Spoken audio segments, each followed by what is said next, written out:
Hello everyone.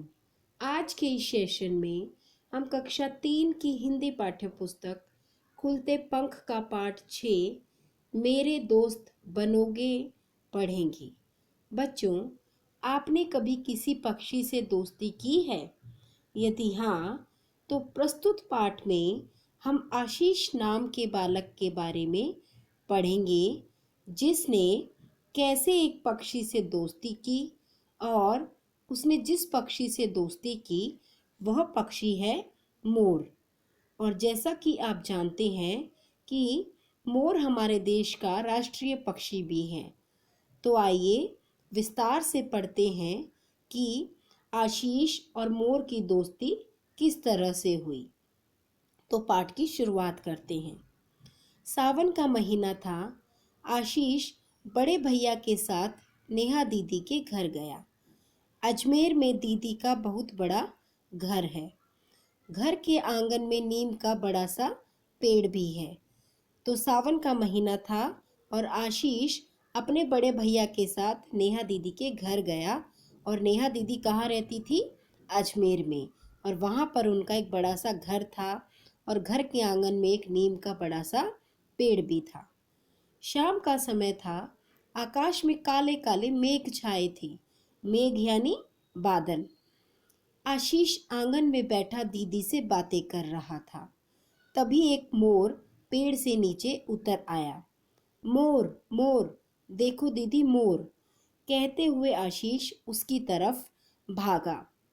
तो जैसा कि आप जानते हैं कि जब बरसात का मौसम होता है तो मोर अपनी खुशी प्रकट करने के लिए मैदानी स्थानों पर आ जाते हैं। तो वैसे ही नेहा दीदी के घर के आंगन में एक मोर नीचे उतर आया और उसको देखकर आशीष बहुत ही उत्सुक हो गया, उत्साहित हो गया और उसकी तरफ भागने लगा। नेहा ने उसे रोका। रुको आशु, रुक जाओ, वह तुम्हारे हाथ नहीं आएगा। कितना सुंदर है मोर। दीदी मैं इसे पकड़ूंगा, आशीष बोला। मोर को पकड़ना आसान नहीं है। यह हमेशा चौकन्ना रहता है। चौकन्ना यानी सावधान। हाँ, चाहो तो इसे अपना दोस्त ज़रूर बना सकते हो, नेहा ने कहा। तो आशीष ने जब मोर को देखा तो वह उसे पकड़ने के लिए उसकी ओर दौड़ा। लेकिन नेहा दीदी ने कहा, यदि तुम इसकी तरफ भागोगे तो यह सावधान हो जाएगा और उड़कर पेड़ पर वापस जा बैठेगा। तो तुम इससे दोस्ती कर लो, नेहा दीदी ने कहा। दोस्त वह कैसे? आशीष ने आश्चर्य से पूछा। रुको अभी बताती हूँ, कहकर नेहा भीतर चली गई और एक कटोरी में दाल के दाने ले आई। उसने दाने आंगन में बिखेर दिए और आशीष को लेकर ओट में खड़ी हो गई। ओट में यानी किसी चीज की आड़ लेकर खड़ी हो गई। मोर दाने चुगने लगा। तो दीदी ने आशीष को मोर को अपना दोस्त बनाने का एक उपाय बताया, एक तरकीब बताई कि अगर तुम इसे इसके सामने दाने डाल दोगे तो यह दाने खाएगा और यह तुम्हारा मित्र बन सकता है। नेहा ने बताया, आशु यदि मोर को प्रतिदिन अनाज या दाल के दाने खिलाओ तो ये पालतू जैसे हो जाते हैं, अर्थात कि ये हमारे आसपास ही रहेंगे और हमें कोई भी नुकसान नहीं पहुंचाएंगे। दीदी मोर और क्या क्या खाना पसंद करते हैं? आशीष ने पूछा। इन्हें बीज, मूंगफली, बेर, बरगद और पीपल के फल बहुत अच्छे लगते हैं, नेहा बोली। तो यहाँ पर नेहा आशीष को बता रही है कि मोर को और क्या क्या चीज़ें खाना अच्छा लगता है। दीदी मैंने तो सुना है कि मोर सांप से नहीं डरते और उन्हें खा भी लेते हैं, आशीष ने कहा। ठीक सुना है तुमने। जहाँ मोर होते हैं वहाँ सांप के अलावा कान खजूरे, बिच्छू, टिड्डियाँ और अन्य विषैले कीड़े मकोड़े भी लगभग खत्म हो जाते हैं, नेहा ने बताया। विषैले यानी जहरीले, क्योंकि प्राचीन समय से ही मोर मनुष्यों के लिए बहुत ही लाभकारी रहा है। तो जो भी जहरीले कीड़े मकोड़े, टिड्डियाँ और सांप, उन सभी को अगर जो है मोर देखता है तो उन्हें मार देता है, खत्म कर देता है। और ये सब जानकारी नेहा दीदी ने आशीष को बताई। तभी बादल गरजने लगे, मोर नाचने लगा। उसके पंख जापानी पंखे की तरह गोल गोल फैल गए। आशीष खुशी से उछल पड़ा। अद्भुत दृश्य था।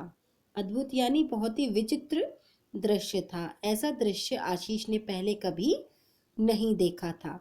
और जैसा कि वह शहर से आया था और वहाँ उसे इतने खुले घर नहीं मिलते जैसा कि वह उसे वहाँ नेहा दीदी के घर पर मिला।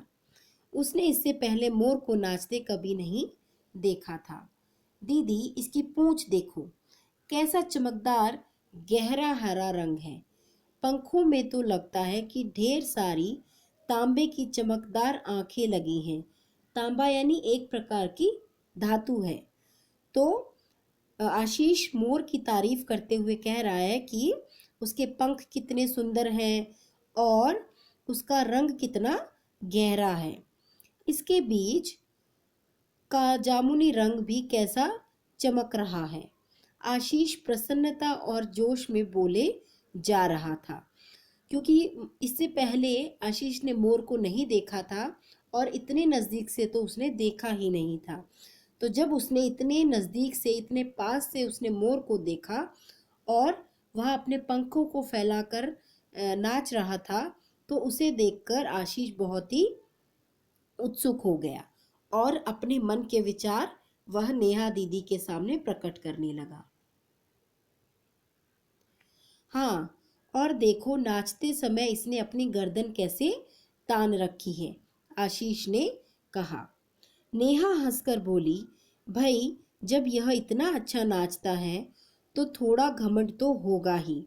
तो जब आशीष ने कहा कि कैसे, जब वह नाच रहा है तो उसने अपनी गर्दन तान रखी है। तान रखी यानी बिल्कुल सीधी कर रखी है। तो नेहा उस कहती है कि उसे घमंड है अपनी सुंदरता पर, इस कारण से उसने अपनी गर्दन इस तरह से तान रखी है। आशीष भी हंस पड़ा और बोला, इसके पैर एकदम सफेद हैं, जरा भी सुंदर नहीं है। तो क्या हुआ, है तो बड़े ताकतवर। इसके पंख भी बड़े मजबूत होते हैं, तभी तो आवश्यकता पड़ने पर यह तेज दौड़ सकता है और उड़ भी सकता है। जब यह किसी शिकारी जानवर को देख लेता है तो झट से उड़कर पेड़ पर बैठ जाता है और कैको कैको करके सबको सावधान कर देता है। इसके माथे की कलगी, कलगी यानी मोर के सिर पर जो चोटी होती है वो कलगी कहलाती है। कलगी भी कितनी सुंदर है, तुम इसे मोर का मुकुट कह सकते हो, नेहा ने बताया। तो आशीष ने कहा, मोर वैसे तो बहुत ही सुंदर है, लेकिन उसके पैर बिल्कुल भी अच्छे नहीं है, सुंदर नहीं है। तो नेहा दीदी उसे समझाती है, यदि उसके पैर सुंदर नहीं है तो क्या हुआ, लेकिन उसके पैरों में बहुत ही ताकत है, उसके पैर बहुत ही मजबूत हैं।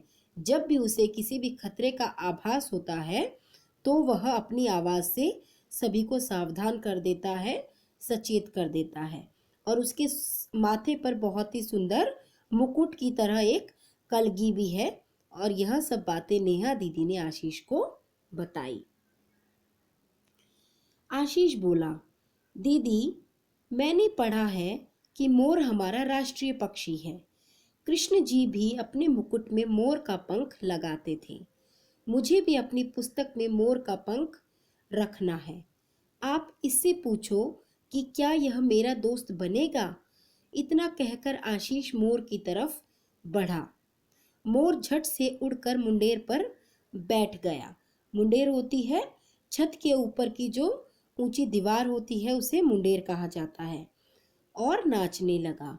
तभी मोर का एक पंख उड़कर नीचे आ गिरा। नेहा आशीष के कंधे पर हाथ रखकर बोली, लो आशु, मोर ने तुम्हारी दोस्ती स्वीकार कर ली है। स्वीकार यानी मान ली है, और दोस्ती की निशानी के रूप में यह पंख भी दे दिया है।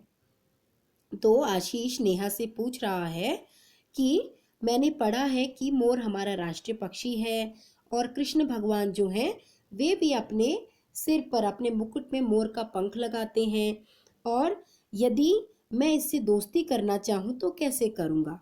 तो अपनी दोस्ती बढ़ाने के लिए आशीष जब मोर की तरफ बढ़ा तो मोर झट से छत की मुंडेर पर बैठ गया, और नेहा दीदी ने आशीष को समझाया कि यदि तुम उसे ऐसे पकड़ोगे तो वह तुम्हारा दोस्त कभी भी नहीं बनेगा। तो मोर ने अपना एक पंख नीचे गिरा दिया। नेहा दीदी ने कहा कि देखो, उसने तुम्हारी दोस्ती स्वीकार कर ली है और अपनी दोस्ती की निशानी एक पंख के रूप में तुम्हें दे दी है। सच दीदी, आशु ने जल्दी से पंख उठा लिया। बूंदें पड़ने लगी। धन्यवाद दोस्त, कहकर आशु भीतर चला गया। तो जब मोर ने आशीष की दोस्ती स्वीकार कर ली तो आशीष ने मोर को धन्यवाद कहा और बारिश होने लगी थी, जिसके कारण आशीष घर के भीतर चला गया। तो बच्चों, आपने पढ़ा कि किस प्रकार नेहा दीदी ने आशीष को मोर के बारे में बहुत ही रोचक बातें बताई, जिससे आशीष मोर को अपना दोस्त बनाने के लिए बहुत ही उत्साहित और व्याकुल हो गया। और अंत में मोर ने आशीष आशीष को दोस्ती की निशानी के रूप में अपना पंख भी दे दिया। और इस पाठ से हमने यह भी सीखा कि हमें पशु पक्षियों से प्रेम करना चाहिए, उन्हें पिंजरे में बंद नहीं करके रखना चाहिए। और यदि हम किसी भी पशु पक्षी को पिंजरे में बंद करते हैं तो हम उनकी आज़ादी को छीन रहे हैं। तो मुझे आशा है आपको यह पाठ अच्छे से समझ आया होगा, और अगर आपको यह वीडियो अच्छी लगी तो हमारे चैनल को लाइक शेयर करें और हमारे चैनल को सब्सक्राइब करना न भूलें।